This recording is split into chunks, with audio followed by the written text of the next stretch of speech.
Training video number 3, still on Saturday, the something of March. I think it was the 6th, if I remember rightly. 6th of March. Ides of March coming very soon. Obviously, Mr. Horn, they'll just round the corner, aren't they? But let's see what happens. It's all about dates and times. We know what happened at the original Ides of March, didn't we? Don't we? Mark, this video we're going to talk about power and authority and who got put into what position by whom and how, and exactly how do they operate. But just a quick question then on the back of the last video that we just did on what is the difference between lawful and legal. I think you've got a paragraph. You can sum that up in basically one statement. Yeah. I mean, basically, lawful is about the search for the highest truth or highest unrebutted truth, highest standing truth. And what it's about is where the same cause consistently delivers the same results, and therefore it's applicable to physics or anything, as opposed to legal, which basically is just a name for any man-made law, which does not necessarily comply with truth. So that's the way I'd sum it up. Good. Moving on to today's topic then, power. Follow the power, follow the money. We're not going to go into any of that today, but yeah, a lot of people do not realize how the Queen got into her position, or how the monarchs got into their position, and how they form governments and political parties, etc., etc., etc. So I just want to do a quick statement there, Mark, on how people should understand and how they should view their monarch and their parliament. Right, well, what I'll do is just take you back to the source documents. It's not my opinion, you can read it for yourself. So I'll share the screen again and take you back to the Bill of Rights. Because no, that's great. I mean, the reason why I'm asking that question, Mark, is I don't think people really truly understand who's in charge, who put them in charge, and exactly what power they have over you. So this should be quite interesting because, you know, the Queen is appointed by the people to serve the people. And is that, well, anyway, I'm going to... accurate, but we'll go through it, but in concept, yeah. Okay, let me just share the screen then. Please. And what we'll do is start on the Bill of Rights again, because that's the legal document which explains the answer to your question. So again here, just to show you, okay, so this is the Bill of Rights. And then I highlighted this before. So basically this is in the part of acceptance of the crown. So like I said, what they said before, the claim was that the Almighty God, by the grace of God, got rid of James II. But actually it was 6 lords that arranged the deal with William of Orange and Mary to send over the army, and James just ran the hell out of there because he still had in history what happened to Charles when they had knives in his throat. So basically, what is the crown? And there's 2 types, one and one without me. But essentially, the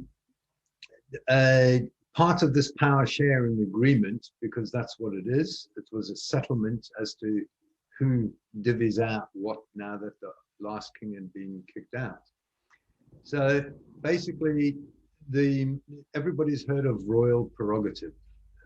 It used to be called the Divine Right of Kings, but with the fighting going on between which divine right it is, whether it's Protestant or Catholic, it sort of became the Royal Prerogative.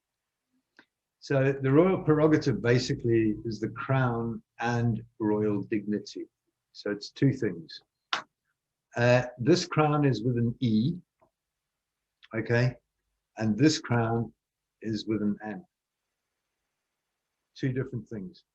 So one of them is basically the communal property that belongs to all of the people equally, and the other is the royal dignity, which is the one without the E.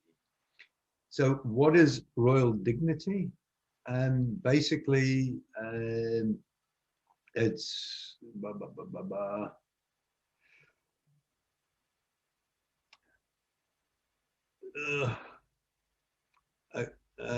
Okay, here. Right, it's all questions and divisions in the realm by reason of any pretended titles to the crown, and preserving and a certainty of succession thereupon for the peace and tranquility of the nation.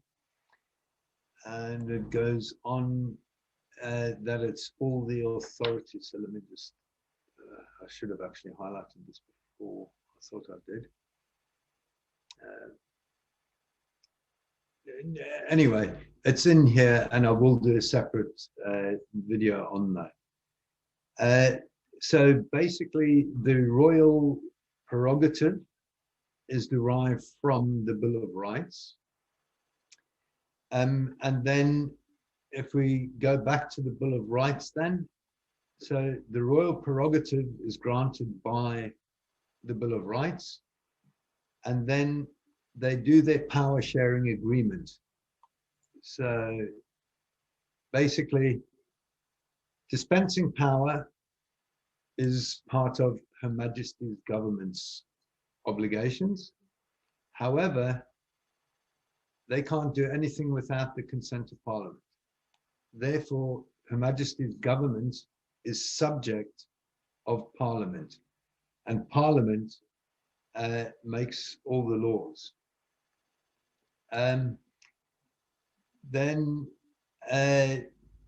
So that separates out Parliament and government.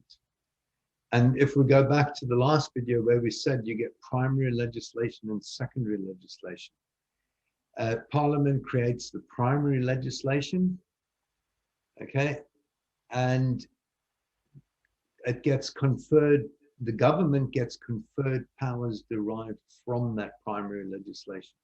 So the government gets its authority from Parliament.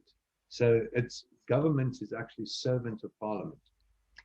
And in the first instance, Parliament should actually be reining in any illegal actions of the government. But that's another matter. So that's the one side of it. And then the other side is with the courts. They're not in the jurisdiction. They just cannot be based on religious beliefs. And they must have juries. They can't have fines or forfeiture before a conviction. And they cannot implement excessive bail, and they can't impose cruel and unusual punishments. So the judiciary is separate from the government and Parliament. The judiciary is totally separate. So just to show you, again, going back to the original question you asked, okay, I've shown you the legal authority of governance. Here now, I'll show you the lawful, laws about people. I don't know if it's loud enough for people to hear. Oh, darn, we need to share the sound. Not to worry, Mark. I think obviously you're showing here the coronation of Queen Elizabeth, aren't you? You can probably talk us over it as this is going on. Okay. So basically, what's happening here is the promises. People are aware of the promises that were made. What people aren't really aware of, though, is these promises are actually contracts. Let me just put that aside because I didn't realize we can't share the noise, but hopefully I can bring up a written version of the promises somewhere. I think just while you're looking for that, Mark, just to reiterate what I was saying to you originally, when I was saying to you about is the Queen appointed by the people, I'm not suggesting for 1 minute that she is. I think that what I'm saying to you is that number one, when people really start to look at the law is actually very simple. And as you said before, there is nothing wrong with the way that the law has been put together and explained to people. Fantastic. it just becomes very, very complicated because people will not take a look at it. And secondly, they're almost afraid of it because it's almost like that when you go to court, going to court is a threat. It's not something that you see as a pleasure or an opportunity for you to go and stand your ground, because most people don't have the confidence in it. Yeah. The point I was making about power and governance, what I'm trying to say to you is I don't think the majority of people understand how a monarch is put into position, what a monarch's responsibility is of governing the people or representing the people. And again, people don't understand the difference between government and parliament. And I think that if you could just do a very simple explanation of how a monarch comes to be in a position in the first place and how a government is formed and how that's different from parliament. Okay, basically, like I showed you on the Bill of Rights, that's a settlement agreement. It's a power sharing agreement between the parties that you mentioned. So this here's the actual coronation promises or oaths that you made. So it's the Archbishop of Canterbury. What he does is he actually is offering a contract to Elizabeth. Okay. Will you solemnly promise and swear to govern the peoples of the United Kingdom, Great Britain, Northern Ireland, Canada, blah, blah, blah, blah, blah, blah. Okay. According to their respective laws and customs. So the two things that come out in the first promise, where she accepts the offer to contract, I solemnly promise to do so, is governance, to govern the people, okay, of those territories, according to their respective laws and customs. So this is not anybody's laws except for our laws, your laws, my laws. So that there is how, that there, the law, that's the limit of the power of parliament and government. They can do nothing which is against our laws and our customs. And that's legally affirmed in the Bill of Rights as well. They can't do anything to the prejudice of the people. So, unfortunately, we couldn't share the sound on the video, but basically the words are the creation of the law. So by these promises, it's formed a verbal contract. So that contract puts the Queen under duty to govern the people according to their respective laws and customs. She therefore is under an obligation to perform that, and we, the people, have the right of enforcement over that.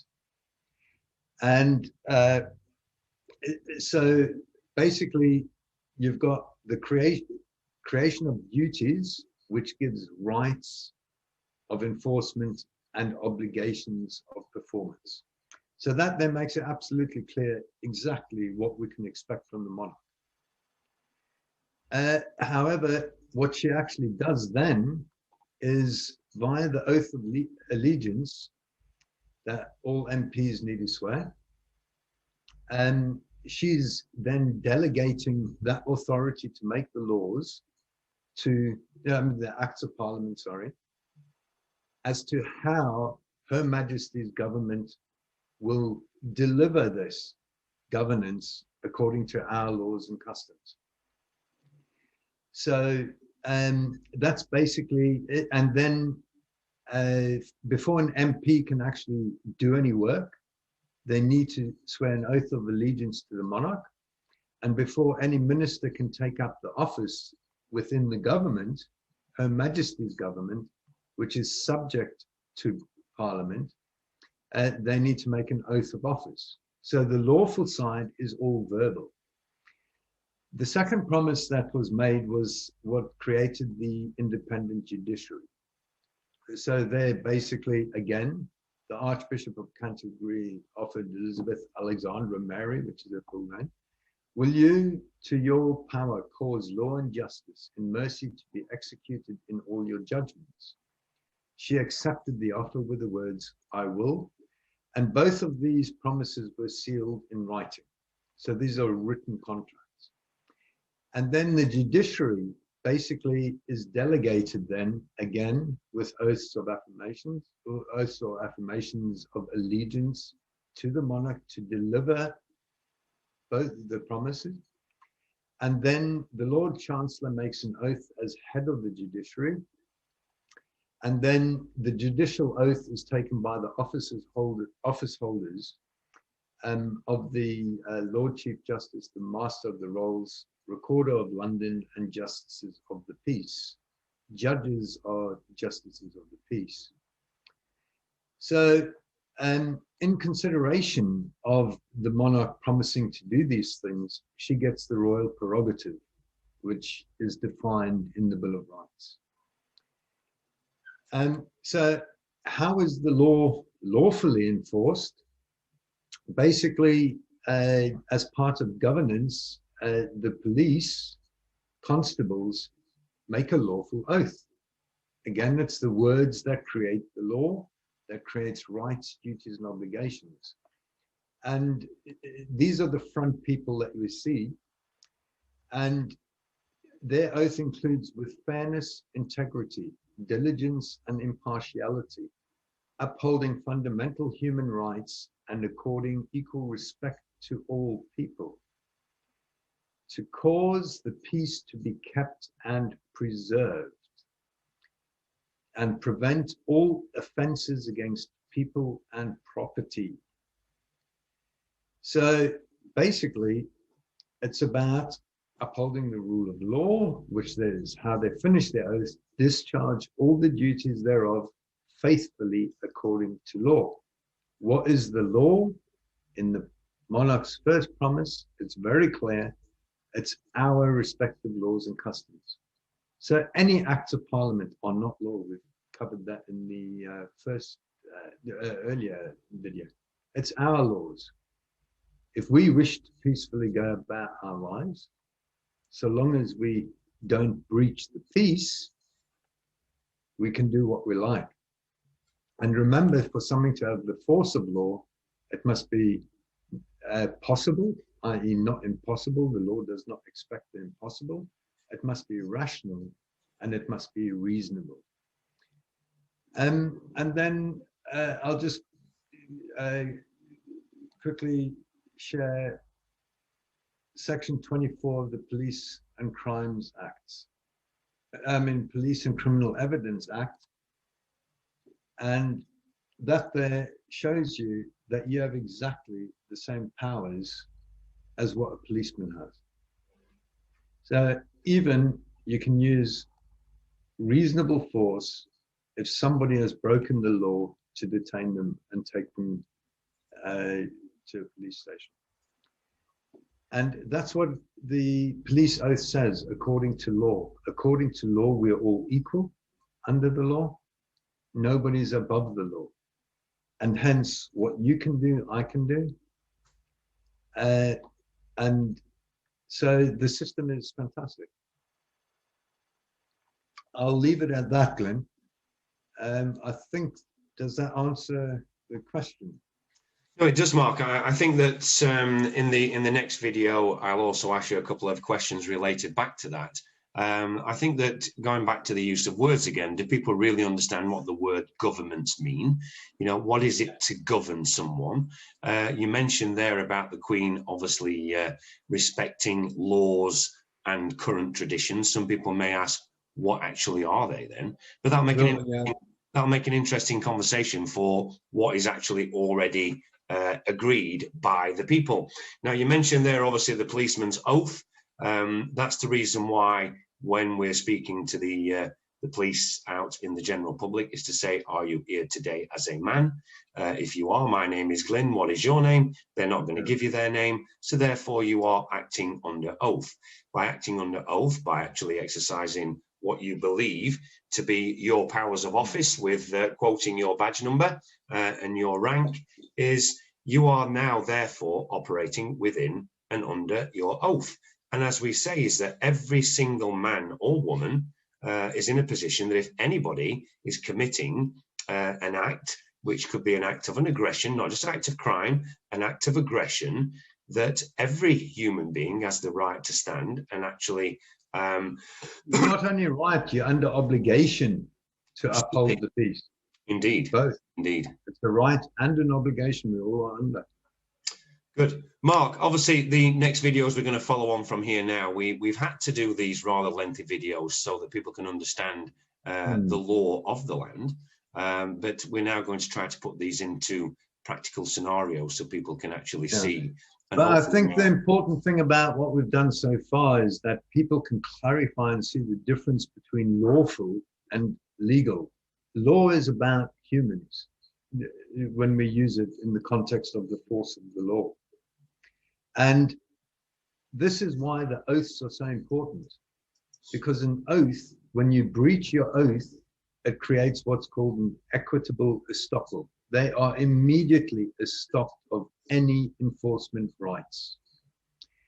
And so basically we need to make a separate video just on the breach of the peace. But a short version works like this. If you're a police officer, hi, I'm Mark, how can I help you? How are you going to respond? Well, so, I'm actually going to respond by saying to you, you're not going to do that in this video, please, because we've run out of time. I know you need a short break. Rather interestingly, I hear that the gathering at Holyrood today in Scotland was brought to an abrupt conclusion, but we'll discuss that in the next video, Mark. So let's go and take a short break and see you back in video number 4 shortly. Okay. Thanks, Mark.